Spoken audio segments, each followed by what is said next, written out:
Hi guys, नमस्कार। तो आज हम सभी जानेंगे इलेक्ट्रो होम्योपैथी में रिपीट डोज के बारे में। आप सभी जब भी प्रैक्टिस गाइड में पढ़ते हैं तो आपको मिलता है कि रिपीट डोज कैसे बनाएं या रिपीट डोज क्या है। और हम बात करेंगे कि रिपीट डोज की हमें ज़रूरत क्यों पड़ती है, कब पड़ती है। तो रिपीटेड डोज की हम बात करें तो यह एक ऐसी कंडीशंस में यूज किया जाता है जहाँ पे हमें लगता है कि मरीज को हर घंटे औषधि देने की ज़रूरत है, उसकी बीमारी कंट्रोल नहीं हो रही है या व्यक्ति के जो सिम्टम हैं हाइपर में जा रहे हैं, उस कंडीशंस में हमें रिपीट डोज की ज़रूरत पड़ती है। तो कुछ हम रिपीट डोज की बात भी करेंगे कि किन किन डिसीजेस में अधिकतर रिपीटेड डोज दिए जाते हैं और हम उसका यूज कर सकते हैं। तो रिपीट डोज का मतलब यानी हम आवरली यानी हर घंटे में मरीज को रिपीट डोज देते हैं। तो एक प्रकार की तो हम बात करें रिपीट डोज की, यदि कोई भी बीमारी कंट्रोल में नहीं आ रही है तब भी हम रिपीट डोज दे सकते हैं, या हमको रिजल्ट फास्ट चाहिए होता है तब भी हम रिपीट डोज देते हैं। यदि मैं आपको एग्जाम्पल के तौर पे समझाता हूँ, यदि आपके पास कोई पेशेंट आता है और आपको इलेक्ट्रो होम्योपैथी में ट्रीटमेंट करना है, किसी व्यक्ति को वोमिटिंग हो रही है, उसको उल्टियाँ आ रही हैं, तब आप इलेक्ट्रो होम्योपैथी में कौन सी औषधि देंगे? हम S11 एंड WE। यदि उसको बहुत उल्टी आ रही है तो S11 और C15 और WE का हम उपयोग करेंगे और इसको हम D6 में बनाएंगे। S11 को आप खाली सिर्फ S11 को भी दे सकते हैं और W को दे सकते हैं। इसको हम D6 में तैयार करेंगे और पेशेंट को हर घंटे यानी एक एक घंटे के हिसाब से हर घंटे 5-5 ड्रॉप या 2 से 5 ड्रॉप आपको हर घंटे ऑन टंग पे सीधे जीभ पे उसको देना है। इसे कहते हैं रिपीट डोज। जब तक उसकी उल्टियां बंद ना हो जाए तब तक हमको 5-5 बूंद हर घंटे उसकी लेते रहना है। मरीज को सजेशन करना है कि जब तक आपकी वोमिटिंग बंद नहीं हो जाती है तब तक आपको इस डोज का उपयोग करते रहना है। बंद होने के बाद में वही फिर से आप TDS आ जाएंगे 3 टाइम ए डे। ओके। तो उम्मीद करता हूँ आप समझ गए होंगे। अब कुछ ऐसे डिसीजेस हैं जिनके बारे में मैं बताऊंगा, आपको जरूरत पड़ती है रिपीट डोज की। अब किसी पेशेंट को तीव्र बुखार है, ठीक है, बुखार तेजी से है, तब भी हम रिपीट डोज का उपयोग कर सकते हैं। F1 बर्बन A3YE, इसको हम हर घंटे में दे सकते हैं। पेशेंट का बुखार उतर ही नहीं रहा है तब हम इसका उपयोग करेंगे। 5-5 बूंद उसकी ऑन टंग पे सीधे ऑन टंग पे हम दे देंगे, या एक एक घंटे बाद दे सकते हैं या 2-2 घंटे बाद हम इसका उपयोग कर सकते हैं।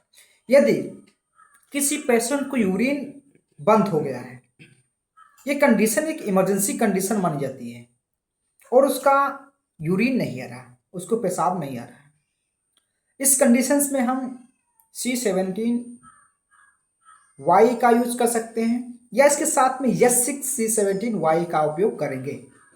उसको हम D6 या फिर D5 में बनाएंगे और हर घंटे ऑन टंग पे 5-5 ड्रॉप हम देंगे उसको बिना पानी के साथ में।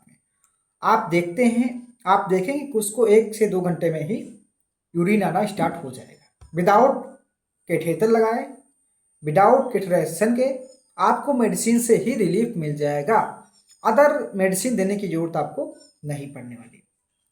और अन्य इमरजेंसीज ऐसी डिसीजेस हैं, यदि किसी व्यक्ति को हेमोरेजिया हो रहा है यानी रिसाव हो रहा है, किसी व्यक्ति को ब्लीडिंग्स हो रही है, वो चाहे पाइल्स की ब्लीडिंग हो, चाहे अन्य किसी भी प्रकार की ब्लीडिंग हो, चाहे मेंस्ट्रुअल साइकिल की ब्लीडिंग हो, सारी कंडीशंस में हम इस मेडिसिन का उपयोग करेंगे।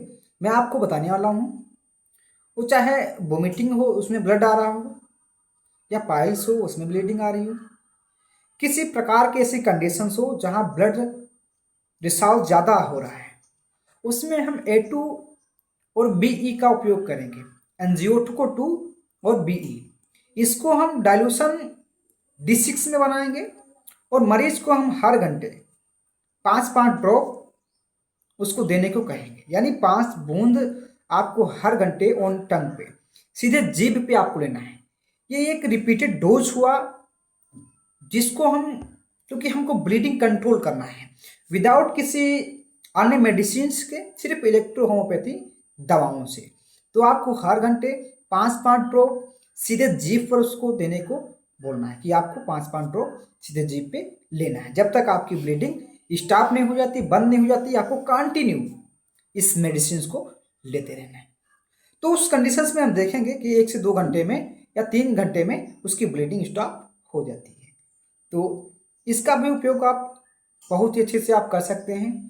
यदि आपको लगता है कि कोई भी व्यक्ति, उसको चाहे किसी प्रकार की कोई ना कोई डिसीज हो, हार्ट का प्रॉब्लम्स हो, पेट की बीमारियां हो, किसी प्रकार की, उसका फंक्शन हाई में जा रहा है, मरीज को लगता है कि उसको लग रहा है कि उसके सिम्टम बढ़ रहे हैं, C17Y का आप यूज कर सकते हैं। हर घंटे उसको आप देते रहेंगे 2-2 ड्रॉप, 3-3 ड्रॉप, और उसको राहत मिलना स्टार्ट हो जाएगी। तब तक उसको पीना है, आपको बताना है, तब तक इस मेडिसिन का यूज करना है जब तक उसको रिलीफ ना हो जाए, उसको राहत प्रदान ना हो जाए, तब तक इस दवा का आपको उपयोग करना है, आपको ये सजेशन करना है।